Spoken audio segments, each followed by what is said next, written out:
Here we are. Look at all of these faces here. It's so exciting. So, welcome everybody to Good Gut Live. We're very excited to be here with you. If you're watching this, you're seeing a lot more faces than usual. This isn't even all of the team at Married to Health, but it's most. And we're very excited to be here. As many of you may know, my name is James Marin. I'm an integrative registered dietitian, environmental nutritionist, one of the co founders of Married to Health. I'm Deli Marin, Integrative Gut Health Dietitian, also one of the co-founders of Married to Health. And this is an exciting topic. We're excited to be joined by our team. You might be familiar with some of their faces. If not, we're excited for them to have themselves introduce themselves to you. First up, we have Katie. Hi, everyone. I'm Katie Chakos. I'm a licensed registered dietitian and PhD candidate, and I focus on women's health and cancer risk, cancer treatment, and survivorship. Laura. I can go next. Okay, thank you. My name is Laura. I'm also known as the Emotional RD.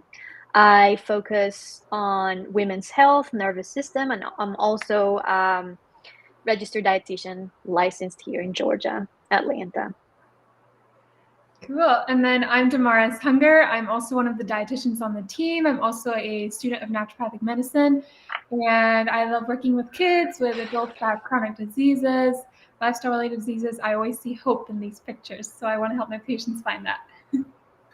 Beautiful. And again, yes, our topic is very, very exciting. As always, it's very interesting, especially to us dietitian and food nerds, where we're talking about just, of course, gut health. There's always a gut health element, but really talking about ultra processed foods, as it seems everyone's talking about it. And it's in the news because of a specific Time article.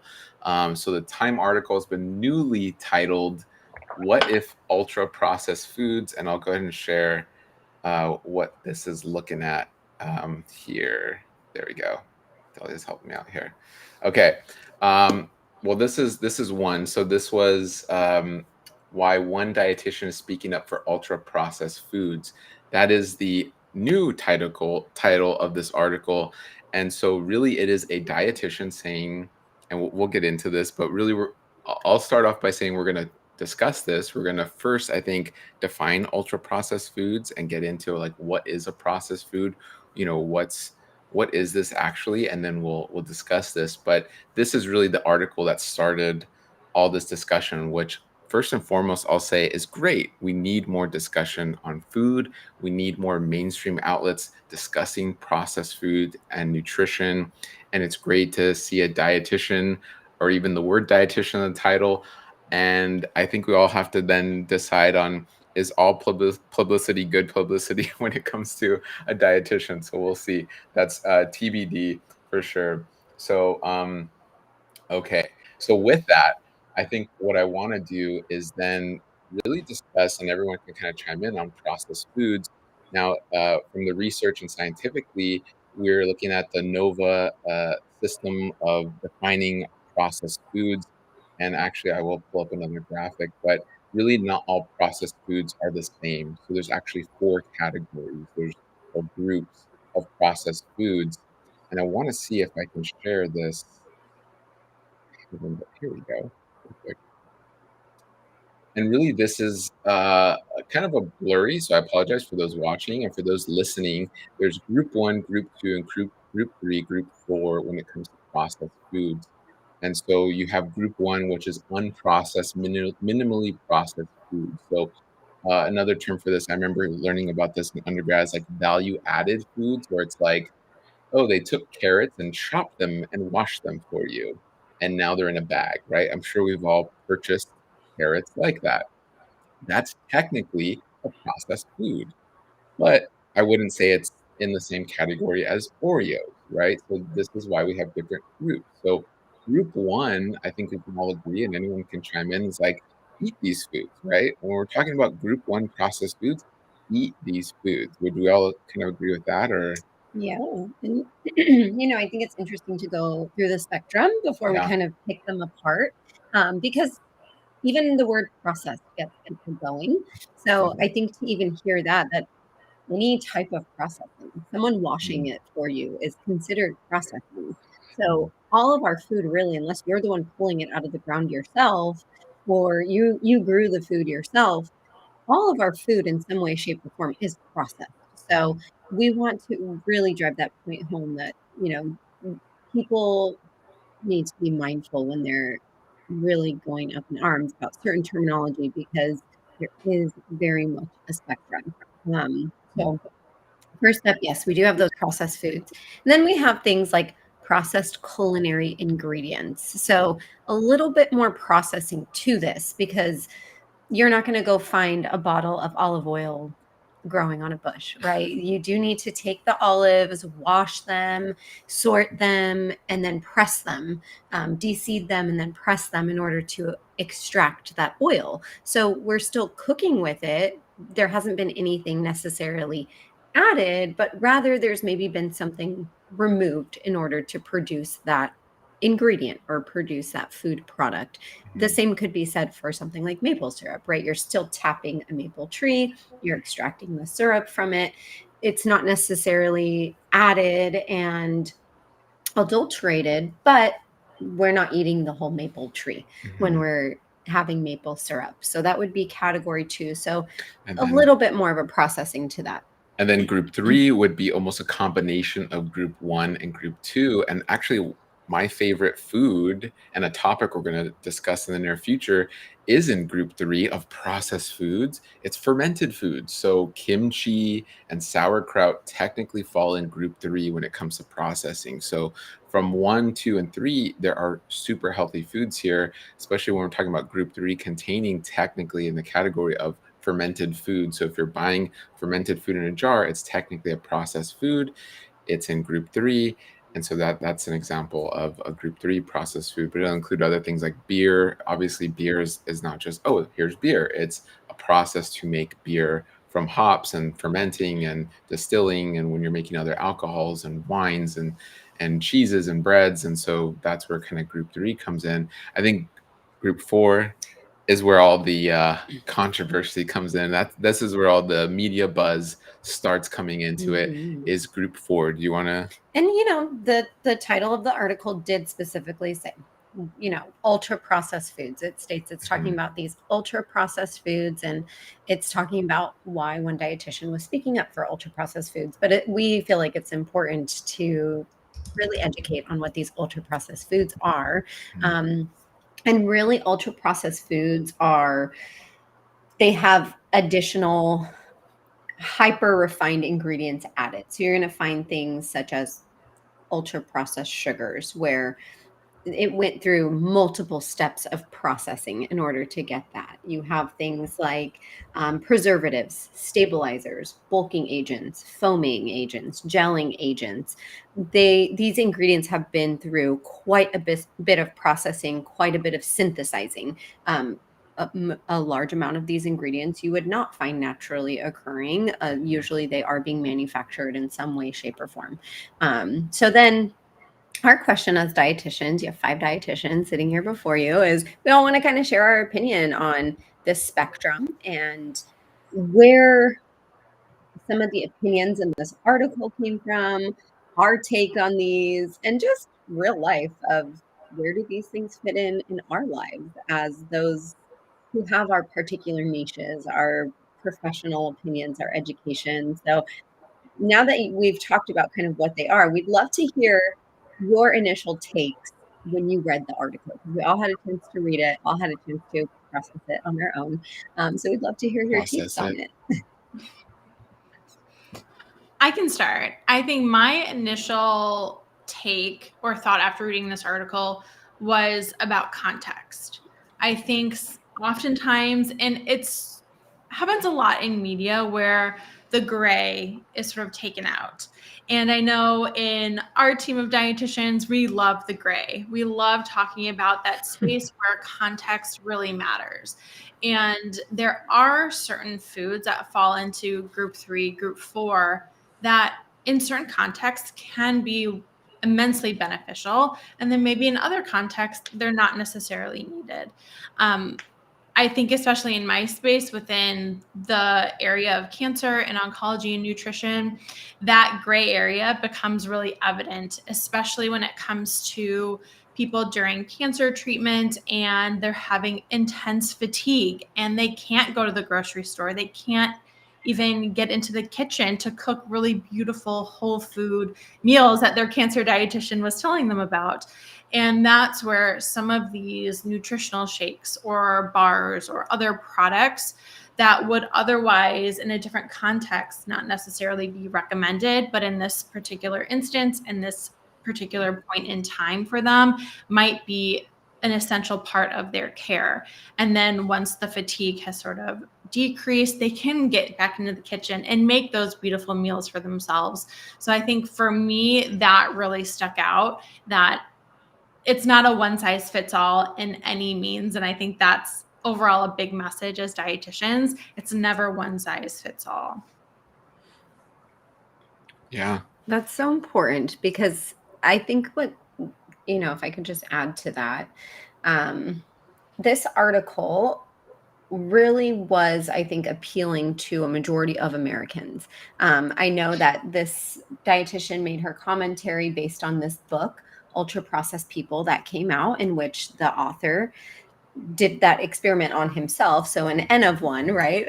But for an entire month, he ate a majority of ultra processed foods.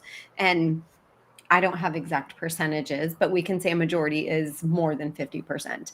And so I think just in general populations, specific diseases or conditions aside, right, we're not assuming anyone has IBS or anyone has cancer, anyone has any of these other things going on, just how are they going to affect one as a whole? And I thought it was interesting. He had very specific data to present. He had biomarkers that he presented before and after eating a majority of ultra processed foods. He had an MRI. He had all of these different data points to measure inflammatory markers, to measure his blood lipids, to measure his blood sugar and his cholesterol, which is a blood lipid, but, blood pressure, things like that. And so, I do find that interesting that there are many studies to back up really the findings of, again, that experiment, that N of 1, versus where, yes, absolutely, as dietitians, we want to be mindful of socioeconomic backgrounds of people, limitations that people have, all while, I think, continuing to try to work for a better cause, right? For the greater good of our society. Because we know that ultra processed foods are now the norm and not the exception any longer. We know a majority of Americans are consuming a majority of their calories from ultra processed foods. And so I feel like as dietitians, knowing the data, knowing the science behind it, I personally, and I'm not going to speak for the whole group, I don't feel like we need to be advocates for something that's already out there that we know has so much data behind the ill effects that it can bring. But we can be advocating for things like the Farm Bill, which influences how to lower costs for whole foods. We know, less than 2% of the Farm Bill goes towards funding fruits and vegetables. So as, nutrition education specialists, it's interesting, to see, yes, of course, we want people to have a psychologically healthy relationship with food. I eat ultra processed foods, absolutely, from time to time. But I don't feel the need to be a spokesperson for them personally.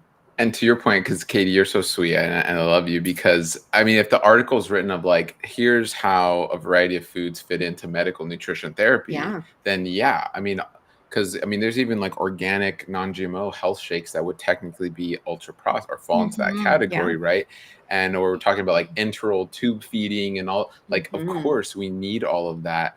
But the article, and I think this is why it's so controversial, because the article's more geared towards the general American population. It's like, okay, so and so to that point, and then Dahlia, basically what she said was, if it's for the general population, we're not talking about medical nutrition therapy, we're not talking about special diets in hospital settings or even outpatient settings.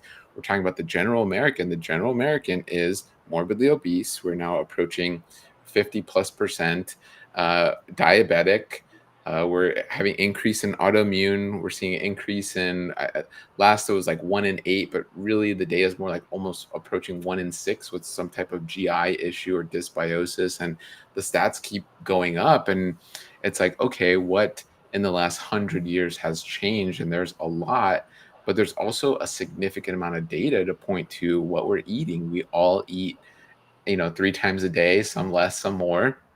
And it's like, okay, what has happened to our food?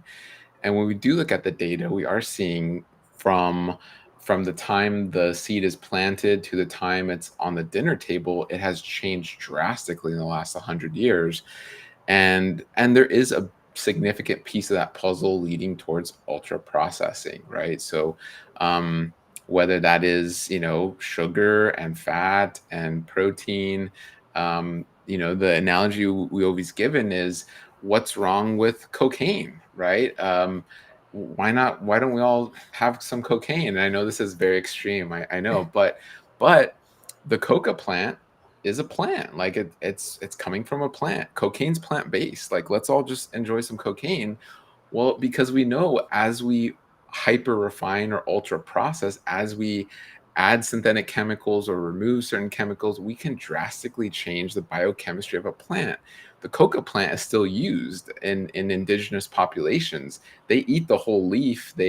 I think they do some other minor processing to it, but they can eat it. They get energy. But if you take that coca leaf and you turn it into cocaine, it's now, I don't know what schedule it is, but the FBI and our government isn't too happy with it. We know it destroys communities because it's so toxic and it's so addictive, and it completely changes the coca plant. I know it's a very extreme example, and I don't even want to say this out loud. Again, it's not the same, so I don't want to make it seem like it is, but it's context, and like Katie said, it's all about the gray. It's all about the frequency as well. So totally, that's where kind of my eyes read in this article of majority versus occasional, and really defining that process versus ultra process. But Laura and Damaris, we'd love to hear from you as well. We've heard from our differing perspectives. I can go next. For me, when I was reading the article, what really kind of came across was feeling a little bit of sadness for the situation that we're living in as a society. Mm-hmm. Of like me feeling like, no, like ultra processing. I agree with this doctor, like he has all of the stats and all of the things. And then as I was reading, and then they started talking about the marginalized people and socioeconomics, and then remembering that I've had patients where I give them all of the recommendations and they don't have the money. They only have $20 to spend for the whole week. Why do you spend your money for $20 for the whole week in a way when you already have so many health issues that are perhaps contributing even more to your inflammation, right? And so like kind of coming back to what Katie said about context, but also like, where are you in your health journey? If you're already like, if your body's already super taxed on edge, like lots of inflammation, lots of health issues, and then on top of that, that's the only thing you can afford, then I think we have like a topic about policies, politicians, big pharma, food industry. I mean, it's like it just really touches on a deeper, much deeper topic than just the fact of, hey, don't eat ultra processed foods. And yeah, it's just like, again, it's like not everything processed is in the same category. And at the end, I feel like also there's ways somehow, like connecting with community, connecting with groups that are doing amazing stuff. If you really wanted to get your health right, I've met people that didn't have money and they just somehow were able to kind of work with a local farm, and figured it out in a way that was like, okay, let me figure this out, right? Because it also comes back to this like mentality of victimhood, a little bit of like, oh, I'm left with whatever there is. And it's like, I think we need to also take responsibility for our health in a way. So there's just too many factors, too many things. It's very complicated. It's a very controversial topic. It's really hard to take on a hard, fixated perspective, because again, it's in the gray. It can't be forever, because we know with data that it will affect your health. And it makes sense. When we're eating so much processed, ultra processed, we're just stripping away all of the nutrition, and we're left with carbon pretty much, and then they just add sugar, fat, and whatever else, and so then it's lacking all of the fat soluble vitamins, all the minerals, not to mention the soil. James, I know you love this topic. It's a dense yeah, topic. It's very big. dense. It seems easy of like, oh, ultra processed food, but then as you dive deeper and you really get to some of these roots, it is drastically connected, and really you see, oh, everything's integrated, and you're seeing, oh yeah, the politics and the policies and just everything, economics, and really that's where I have to say, yeah, if you're listening to this and watching this, and some of these big topics are like, wow, what can I do? It does go to kind of the sense of, yeah, how did we get here? And I like this. I like your perspective, Laura, of like, yeah, it kind of makes you look around and go, wow, how did all this happen? And it's not so easy to just say, or I mean, you could say this, and you have to make a decision. Each of us individually have to make a decision. Are we just at the whim of whatever's happening? So we'll just let the people keep making decisions, and if food prices go higher and more processed food are there, and we're just gonna, okay, deal with it? Or can we actually make a change and go, I don't want that. I'm gonna go the other direction. Say, I want a society where the default is healthy, organic, locally grown, fresh produce, right? Why isn't it that we have a society where it's easier to get regenerative, organic? I mean, think of like Air One, the fanciest, most beautiful, most delicious, most healthy food. Why isn't that cheaper by default, right? Ooh. And so that's a whole rabbit hole in and of itself. But these are questions to ask and go, is this by design? My perspective, I'm going to say my, my point of view is yes. And it's by design because economically it makes the most money for a certain amount of companies. This is not a mistake. This is not by accident. This is not happenstance. This is not a byproduct of the Industrial Revolution. This is the byproduct of the revolution of greed, where a certain handful of companies are essentially, as they're stripping away nutrients from food, they're stripping profits from a lot of different people and monopolizing industries. This is where it gets really deep really quickly. And so that's a whole nother area, but that's my 2 cents on that. And just to kind of, comment there. But Damaris, were you gonna? Yeah. I echo all of what you are saying, but I do want to add, like, in our modern society that has changed so drastically, where people's jobs are different, people's daily routines are different, there is a time and a place for certain things, but there is not enough education to educate the public. Okay, this ultra processed food could fit in this many times in a week or a month. And this ultra processed food really is detrimental when it becomes my daily food. Example, thinking about my populations that I like to work with, kids and families or adults with chronic diseases. For example, kids, today's kids, the kids I work with many times are in like after school programs, which is really excellent, but the parents are also working. So realistically, for many of these families, for the parents to be cooking meals every single day for every meal is incredibly difficult.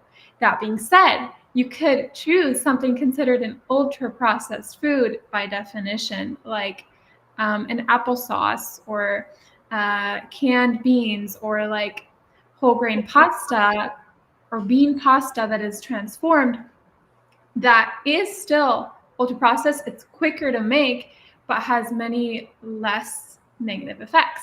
Or another example, someone who's trying to reverse heart disease or for example, there's ultra-processed meat, and then there's ultra-processed plant-based meat. And ultra-processed meat is a carcinogen, and ultra-processed plant-based meat, although there's a lot of conflict over that as well, will have more fiber and should not be carcinogenic. So there are pros and cons. I think the real issue is the education. And where do people get their education? Is the label. And the label is very deceiving many times. When it means green, it doesn't mean healthy always. Where do they get their education? Social media. Who's paying for the ads? So these are things to consider, and that's why sometimes we need help. So I really try to encourage my patients, like, okay, let's learn to read the labels. This is really important. What you see on the front is not what's happening in the back. And also, something else to consider is we take patients around the world, and some countries are not the same as other countries. It's very unfortunate that in the USA we have additives in ultra-processed foods that are very detrimental, whereas other countries don't have that situation, even with kids, food coloring, or where there are negative consequences, but in other countries, food coloring is completely illegal. So these are things that need to be brought forward, and more education, I think, needs to happen. I think about athletes. Sometimes they need an ultra-processed food. They need an energy compact food, but there are healthier options than others. So this is an interesting conversation for sure.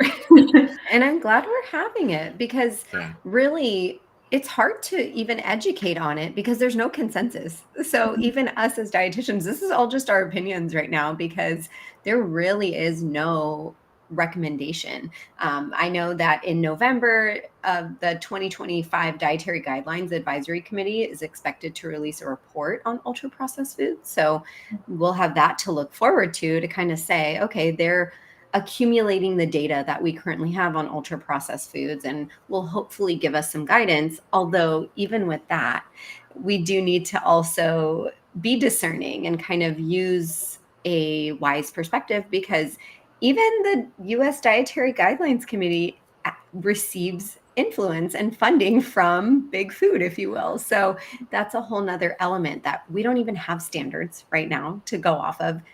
Certain societies, the American Cancer Society, the American Diabetes Association, we have some of these large organizations, the American Academy of Pediatrics, will provide guidelines on how much added and refined sugar or saturated fat is recommended per day, usually for their population, whether that's, someone with cancer, someone with diabetes, a child, but that's really just their group's consensus. So they're keeping their population in mind.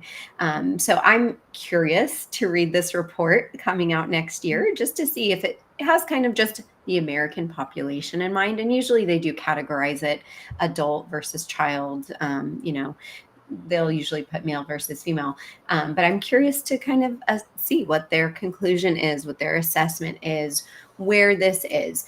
What we do have currently are the dietary guidelines for Americans. Those come out every 4 or 5 years, I think 5 years, that those are coming out. And we know what we already have. We know that we're seeing, these diseases, unfortunately, are continuing to rise year after year. And that's not consistent with what the guidelines are recommending. The guidelines do recommend whole grains. They do recommend fruits and vegetables. They do recommend minimizing sugar sweetened beverages. So I think as dietitians, that is a partial guideline that we do have, and we do have to follow. And again, though there's no specific call out or call to action for ultra processed foods in there, there certainly is so much room for us to be advocating for what we do know is health promoting and is disease reversing or disease altering or disease preventive. I think that's a really great point, Dahlia, to make as well. And even within researchers, and this happens in our labs, we love to pick apart different systems. Is this the right questionnaire? Is that the right eating index to use? So even though, yes, we have this NOVA system that lists out the different types of processed foods, we also have the healthy eating index. We have so many other indexes that can help us determine the level of nutrition within certain foods, and they might not all play well together. I think that's an important distinction too, is that breakdown of this is an emerging science, but we have what we currently have with the guidelines that tell us how to build a balanced plate, how to increase our whole grains, increase our fiber in this ever-changing landscape that we have, especially with things like colorectal cancer, is becoming very prominent at younger and younger ages. And why is that?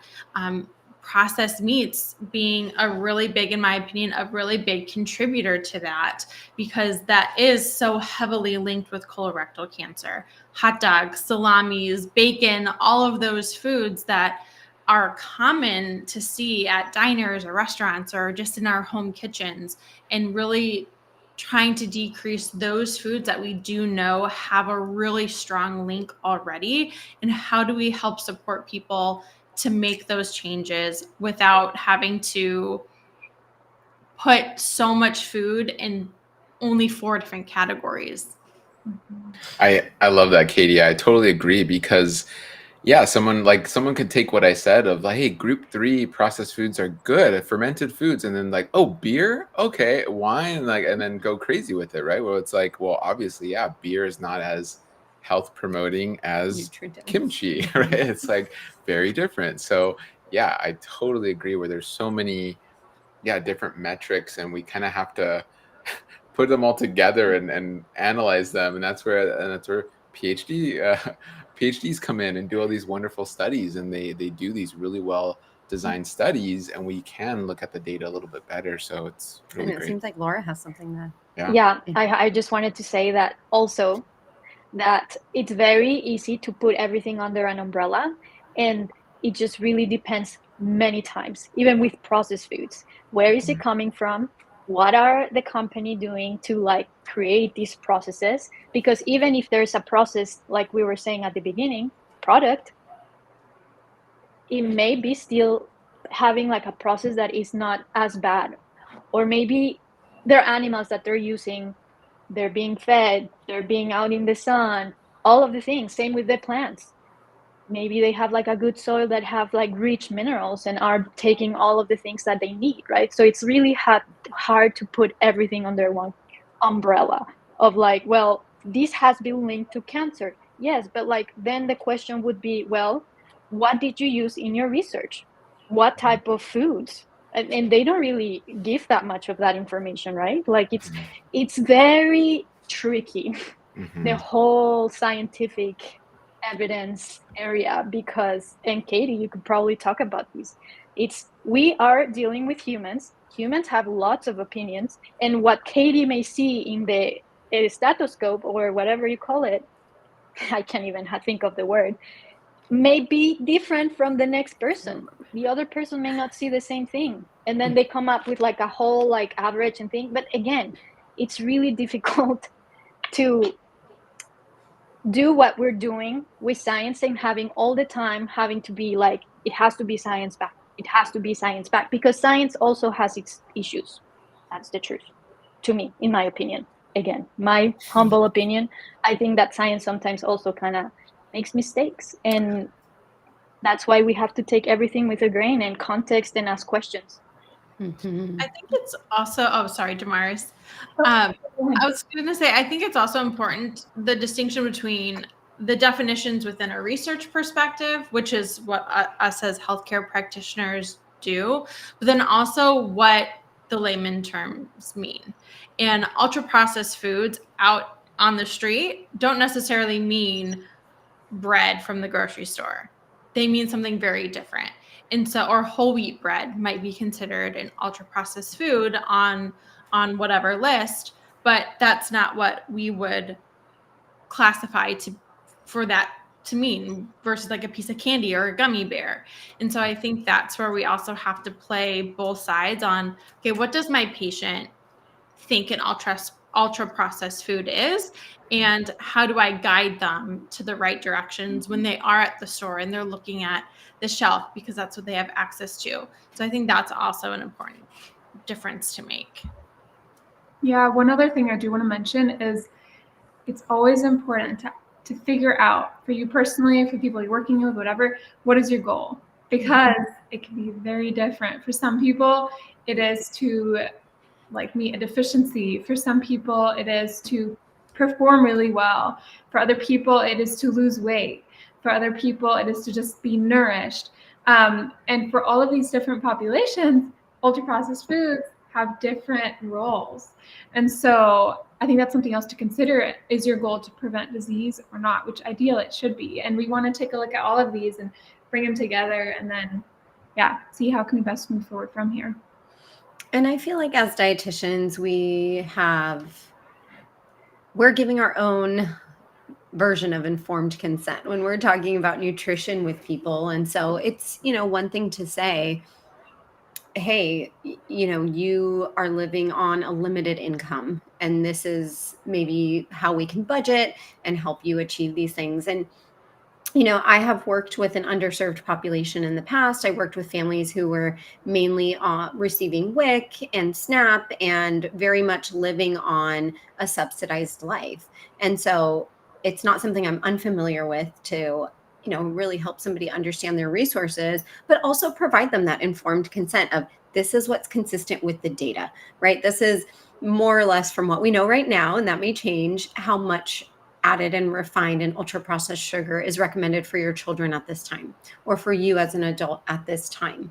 And so, that's where I think I had a little bit of a differing opinion from the article, rather than just saying, hey, I don't want you to feel bad about your diet, so I'm just going to tell you that eating ultra processed foods for a majority of your diet is fine, because I don't want you to feel bad about it.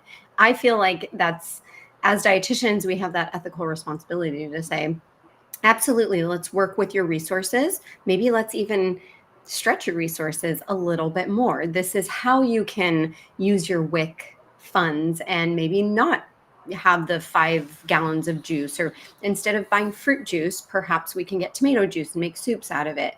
These are the cereals with the least added and refined sugars that are still part of the WIC program and the WIC package, rather than just saying, hey, I don't want you to feel bad that you have WIC, so just buy whatever. Buy whatever is approved by WIC, no matter how much added and refined sugar it has, no matter how many emulsifiers are added to it, how much saturated fat is there. Just you do you. Eat enough calories. I just feel like we have more of an education, we have more of a platform to stand on than to just justify it in that way. We can continue to try to advocate for policy change, reform in our food system. We can continue to try to educate people, so that way they're asking these questions and saying, hey, because I also often had patients ask me that, why are these foods even part of WIC if they are not in line with the guidelines for my children? If WIC is a program for women, infants, and children, and these are the guidelines that are set forth for children, why doesn't it match up? And I loved having those conversations with my patients, and we would get into the Farm Bill, and we would get into lobbying, and we would get into all of these different things. And I just felt like, as a dietitian, that is what I'm there for, to really give both sides of the opinion. Of course, you cannot, at the end of the day, force your beliefs on anyone, but I'm all about informed consent, no matter what context you're speaking about it in. And so if we have that opportunity to educate people on, hey, this is how it can promote your health, this is how it can affect your health now and in the future, I feel like we have that responsibility to do so. I'll add to that, and I see questions coming in, so we want to answer some questions as well. But I see also, one, an addictive factor to this, and two, to add to what Dahlia is saying, that education responsibility, right? Because it's way easier and I guess more appealing, which kind of appeals to that addictive nature of some of these foods, to grab a bag of chips versus a bag of dried beans, right? Like it's way easier, it's satisfying. I was that kid growing up in a predominantly Mexican American community, a lower socioeconomic status, and I would go to the corner store and grab the 99 cent, or no, back then, I sound like an old person going, back in my day, there was a deal where you can get like the little, I mean, there are all these like little treats, like the little Debbie things, and they're 25 cents. So if you had $1, you can get 4 little treats. Now, for the same dollar, I could get a huge bag of chickpeas and pinto beans. as a junior high or even like 6th grader, 5th grader, with my dollar, am I going to go, oh, a bag of beans, go home, mom, can we make beans for the whole week and I have all this great protein and fiber? Or am I going to go for the little Debbie snack cakes, multiply it by 4, I got 4 of them for $1? I'm doing the snack cake, right? And so as the parent, you're hoping the mother and father is then going to that store and buying the bag of beans, and you can feed your family for the week, depending how big the family is, with those beans.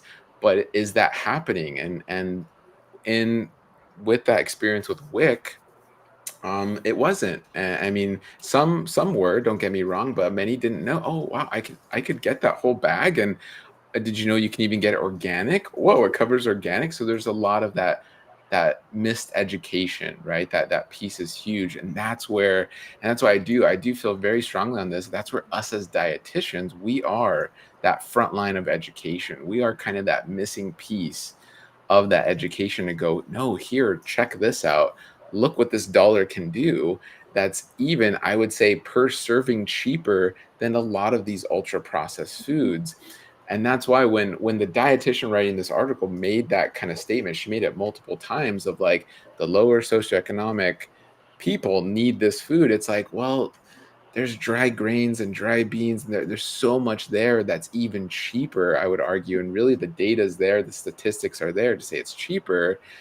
Can you really argue that anymore? And that's hard. And I'll even to point that out a little bit further, I'll show you, is Time changed the title of the article. And so just to be fully transparent and make everyone aware, and I'm going to try to zoom in a little bit more.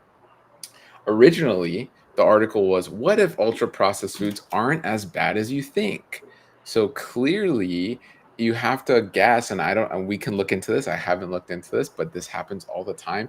Who paid time for this article, right? We know media outlets have sponsors. They have, big marketing departments to get funding to continue to be a profitable organization.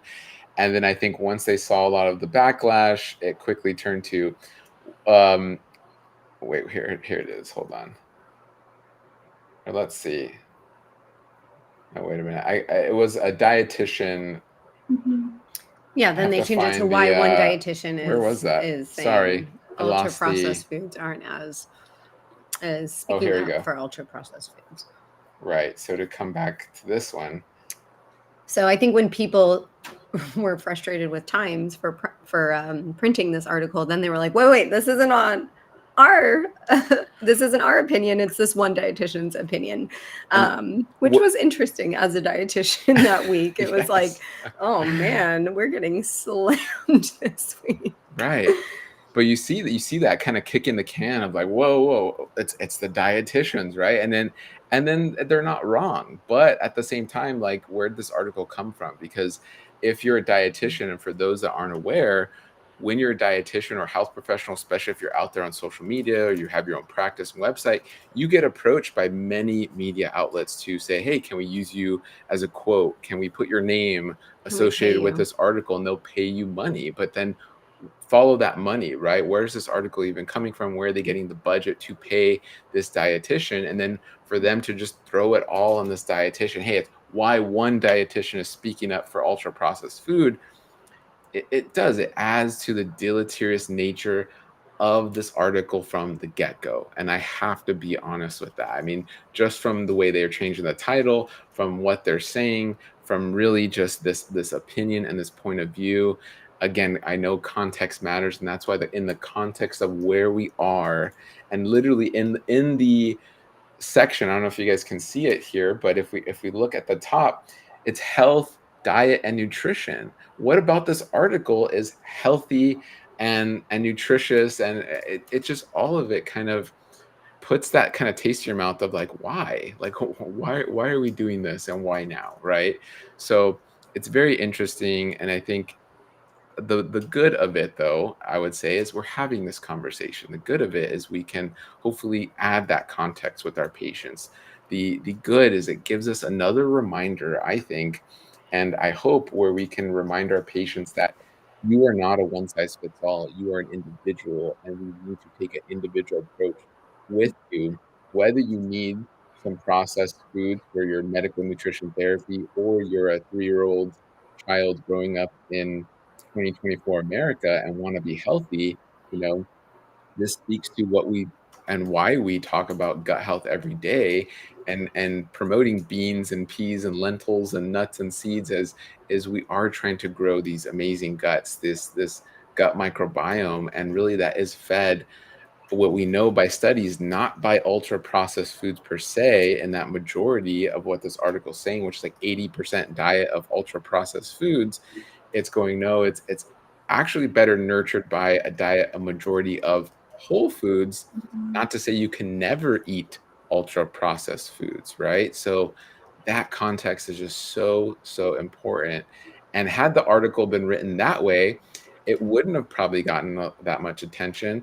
Maybe who would fund an article on Whole Foods? Maybe the Walnut Council or the Avocado Board, maybe, but likely not. It wouldn't be on one of the big center pieces of time outlets. So it's hard, right? It's hard. They want those clicks. Time is a business. Time wants to make money, and this is very controversial, and it gets them the clicks, right? We're all talking about it. So there's so much there, but yeah, I think at the end of the day, context, individual approach, and really taking the time to hopefully work with someone if you are having symptoms or suffering with diabetes or any other disease, IBS, the list can go on and on. So it's important you're understanding what your needs are. And we have some people asking about their specific particular needs. Yeah, Um, get into some questions. someone saying, that's why meat is subsidized. Why not?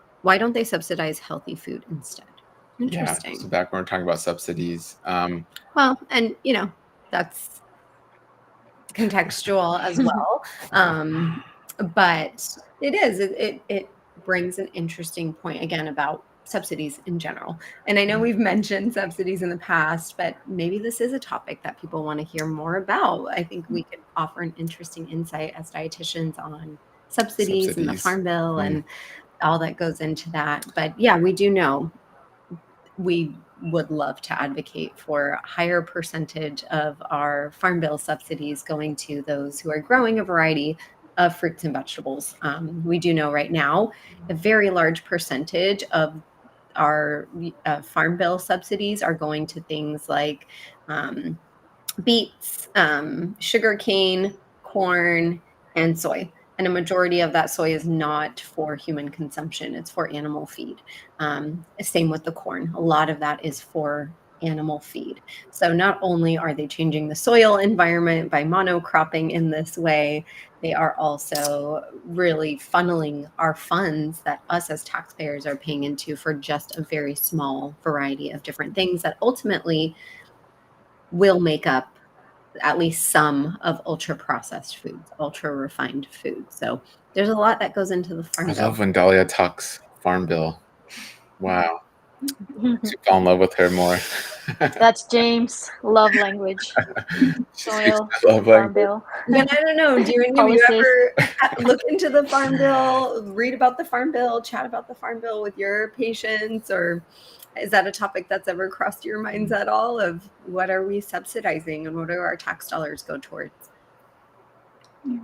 Yeah.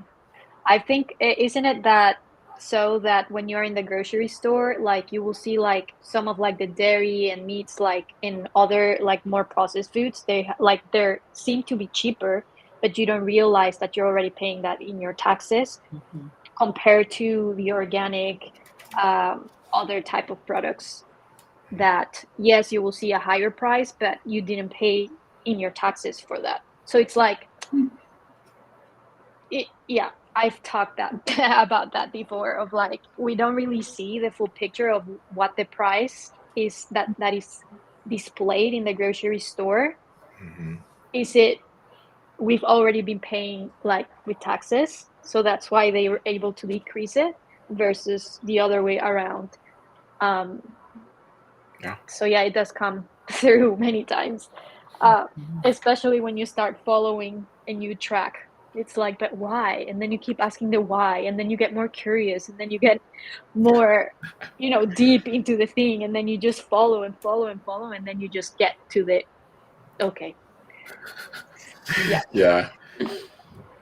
I think there's some variability. There's patients who love to follow the trail and keep asking you questions, and they love to dive deep, and there's patients who are just like, and that's a lot of it's like, whoa, what are you talking about? Like that's a little too much, and that's where it just depends on the patient for sure. Everyone's different, and you guys can kind of guess what kind of patient I would be. I'd be like, why? Wait, why?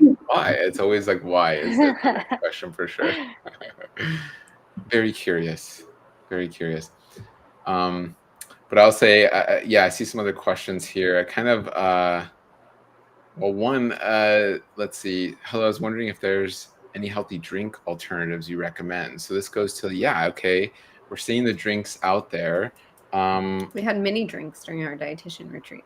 Yes, we were drinking it mini up. Drinks. But you're out there in the grocery store. I mean, just the drink aisle is insane. Like there are so many things to drink. What are some of your guys' go-tos, or what? Well, and just before we get into that, I think it's interesting because we like to go to Natural Products Expo every year. And I think people think all these foods in the grocery store, these were well studied, and there's, a whole medical expert team and a dietitian. Like I could go make a product and literally sell it at the grocery store if the grocery store would pick up my product. But anyone with an idea can sell a product. They're not regulated just because it's in a grocery store, even if it's a health food store, right? A more posh health food store or one that's geared towards that doesn't mean that it's always health promoting. So I always like to give that context because I think, people assume if I buy it at Trader Joe's, if I buy it at Whole Foods, if I buy it at Erewhon, it is health promoting.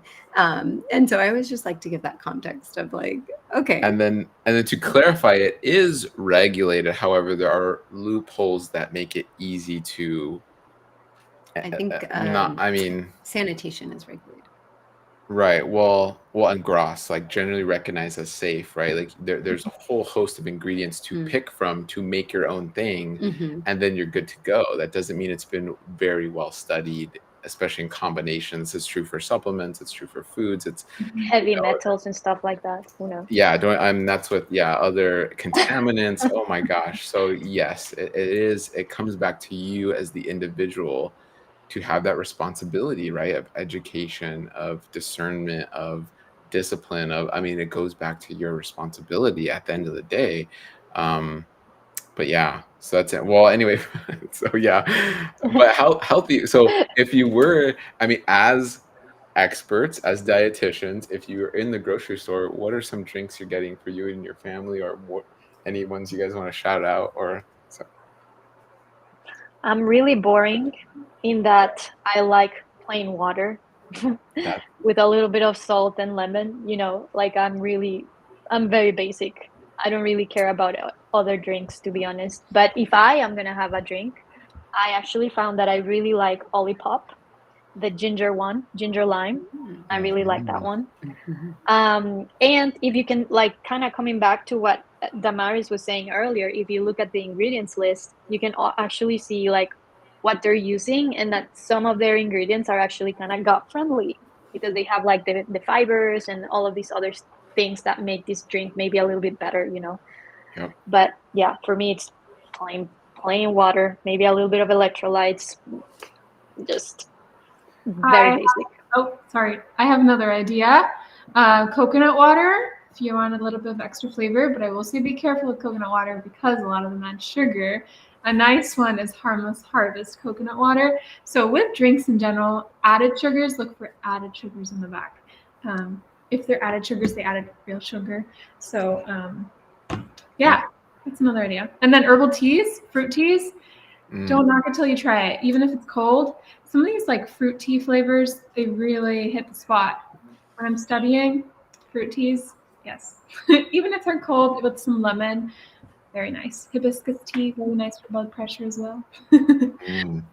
Yeah, I was going to say the tea section is where to go. Even like if you want something warm and maybe a little bit heavier, you know, it's about to be fall soon and many parts of the country is going to get a lot colder. So like a turmeric latte would be something that would be a really nice warm drink alternative, but also really anti-inflammatory as well.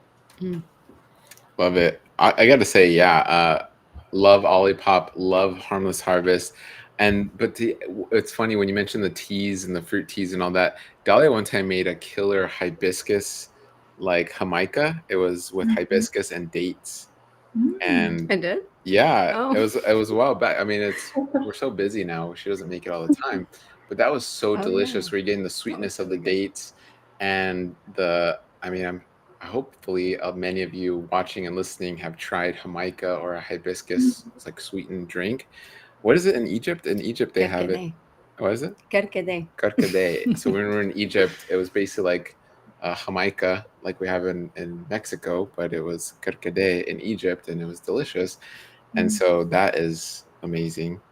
I've got to go with kombucha. Kombucha. I love. I knew you were going to go with kombucha. that. That's why I didn't go with it. I love kombucha, and I do try to be mindful of added and refined sugar post fermentation, because sometimes some of those kombucha companies add just as much as, you know, any other soda or anything else that has added and refined sugar. So I like to go with ones that only add either fruit juice or a little bit of sugar to get the fermentation going, because you do need to feed the SCOBY for to get that fermentation process going. But then after that, really only sweetening with, I like the ginger flavor. It's just pure ginger juice added to the kombucha. So that's my favorite beverage. I love it. Look at this. We got Tracy is saying, I'm drinking hibiscus tea now. Yeah, hibiscus is great. And so Judy's asking for a recipe for hibiscus and date. I've got to experiment. Can you share the recipe? Yeah, it's been a while, but we need to bring that.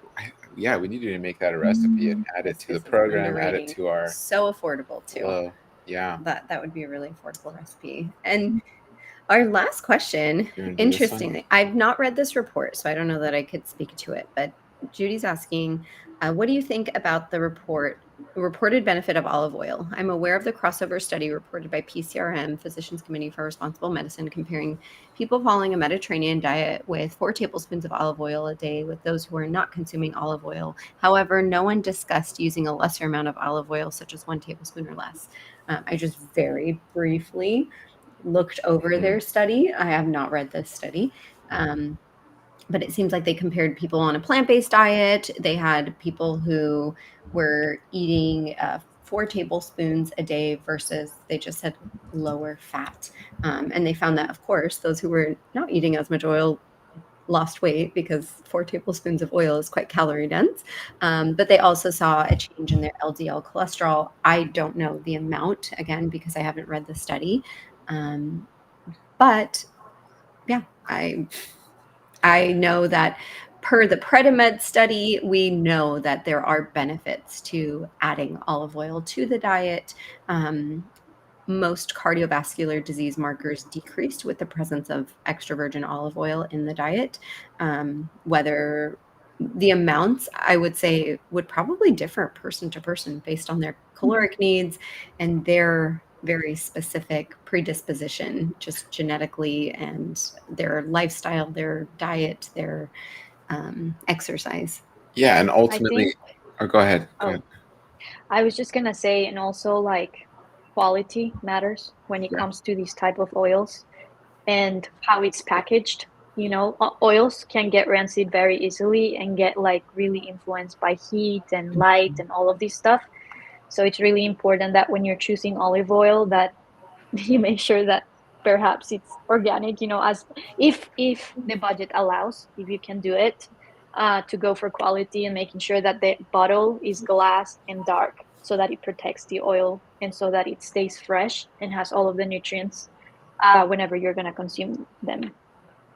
Yes. Just two quick things on olive oil as well, just to consider, what is it replacing? Because if it's replacing non-healthier fat, it's a great idea, but also olive oil, you just don't want to fry with it. You don't want to heat it too much. It's excellent for like drizzling at the end of a meal. And I just looked quickly over the abstract. I guess the study had 40 participants. One group had 48% fat intake comprised of 48% of their diet, another group 32% of their diet. So a moderately high fat versus kind of a moderate fat intake. Both diets resulted in comparable reductions in LDL cholesterol, total cholesterol, apolipoprotein B, high density lipoprotein, cholesterol, glucose, and high sensitivity C-reactive protein. So an inflammatory, cardiovascular inflammatory marker. So overall, there seems to be benefits regardless, but the amount would probably differ per person. Yeah, and to what Damar said, I mean, it's realizing oil is a processed food, right? And so just Maybe in like that second category. in the second category, right? But at the end of the day, it's a great just using logic and using again to what your needs are. It's the same thing of eating oranges versus drinking orange juice, eating apples versus drinking apple juice. It's eating olives versus olive oil, and understanding that in order to get that caloric amount in these juices or oils, even protein powders, when we're refining protein and then eating that protein, in order to get that in the whole food amount, you'd have to eat many oranges, many apples, many olives, right? And so it is being mindful of like, okay, how much of this am I using? What am I using it for? What are my goals and objectives? And so again, it's a lot of your personal wants and needs and intentions in that. And so just being very mindful. So if I could say personally, yeah, olive oil, we use it very little, very sparingly. We're not going crazy with it. It's just it's very much at the end of our overall list of things we eat. And when it comes to ultra processed foods, we eat ultra processed foods. Shocker. What comes to mind is some of the little Siete chips, if you guys are familiar with the brand Siete, and we eat those, and those would be ultra processed foods. And we eat that. We have that with some guacamole. Does that make up a majority of our diet? Absolutely not. It's a very, very much a minority. And so We'd love to hear everyone's closing thoughts and closing statements on what you as dietitians think about including ultra processed foods as a majority of calories, since that's what this article is about. Yeah. I was just going to add before, just very quickly, that also to kind of highlight that, you're eating the ultra processed with an avocado and a guacamole, right? Which in the pool of things, once you're consuming the thing, it's not just the ultra processed. You're also adding the fiber from the avocado. You're also adding some of the vitamins and minerals that come with the whole fruit. So at the end, it's like, yes, there's ultra processed, but you also can pair it with other food. It's not like you just because you have ultra processed, you just have to eat it plain like that. No, you can add fruits. You can add anything. Others, you can just combine, mix and match, and make it upgrade the ultra processed food in a way. I love that. Yeah. I think my biggest takeaway from this article, and I'm going to share a little quote from what was mentioned in the article, that when eating the ultra processed foods, they felt better from eating more calories, eating full meals instead of haphazardly putting combinations of whole foods together. And I think that word haphazard was a very specific word choice, in that we need to bring mindfulness back to our food choices, whether it's being mindful about making an ultra processed food choice in a certain situation versus a whole food choice in a different situation, and bringing that mindfulness back to balance, building that balanced meal, that balanced plate, not just haphazardly throwing foods on the plate and calling it a day. Really making mindful, educated choices when it comes to your meals is of the utmost importance. Yeah, I would also say that I would encourage you to ask yourself 3 questions. I would say, first of all, what is my goal? What is this food replacing? And what am I doing most days? Because ultra processed, every meal most days is definitely not the way to go. And we tend to eat with our tongues, with our hearts, what pleases the eye, what pleases our tongue. But sometimes we need a little bit of wisdom to figure out, is this actually what I want? Like maybe in this moment it might taste well, but maybe like a year from now when I visit the doctor or when I want to go play with my kids or when I'm trying to out for a competition, is this something that I appreciated doing, or is this something that I think I would also learn to enjoy some other food? So yeah. Mm-hmm. Love it. And I just want to end with one of my favorite quotes. I think one book that really just solidified my love for nutrition early on in my nutrition education was Michael Pollan's In Defense of Food. If you haven't read that book, I highly recommend it. They even have a kids version of it. But, his takeaway after really exploring the depths of ultra refined food and, farm to table food was eat food, not too much, mostly plants. And so that affords room for ultra processed foods in there, right? It's not all plants, it's mostly plants. Try to eat the least processed food as possible, while certainly not haphazardly just putting it together. Mindfully eat it, really understand your goals and your needs, so that way you're not saying, well, I tried eating mostly whole foods, but I was still hungry and I didn't have enough energy. So really know what you need, but continue to eat those foods, eat them mindfully, and don't feel guilty if you have some ultra processed foods here and there, but I certainly wouldn't agree that it has a place for a majority in the diet. I love it. It's so easy for us to talk with our team. We love these discussions and topics. If you guys ever want us to discuss a topic, please feel free to reach out at marriedhealth.com, or you can put it in the comments down below wherever you're watching. And again, the benefit of watching Good Gut Live, or the benefit of subscribing to our email at marriedhealth.com or following us, is that you get to join the Good Gut Live and ask questions. So the questions at the end are coming from members, patients, our community joining the live and asking questions. If you're listening to this later, Spotify, Apple, you'll find us anywhere podcasts are found. We thank you all so much for watching and listening and participating, and we'll see you all very soon for another Good Gut Live. And as always, feel with each meal, and we hope that you also feel with each meal. And if you want to learn more about our incredible team, marriedhealth.com, and you'll get to learn about and even work with Katie, Damaris, Laura, as well as Maggie very soon. And who am I forgetting? Rachel. Can't forget Rachel, which is the rest of our amazing team. Yes. So someone was asking, who else is on this live? These are our amazing dietitians at Married to Health. So you can read all about them, see what their niches, their passions, their specialties are all about. All right, everybody. Until next time, thank you.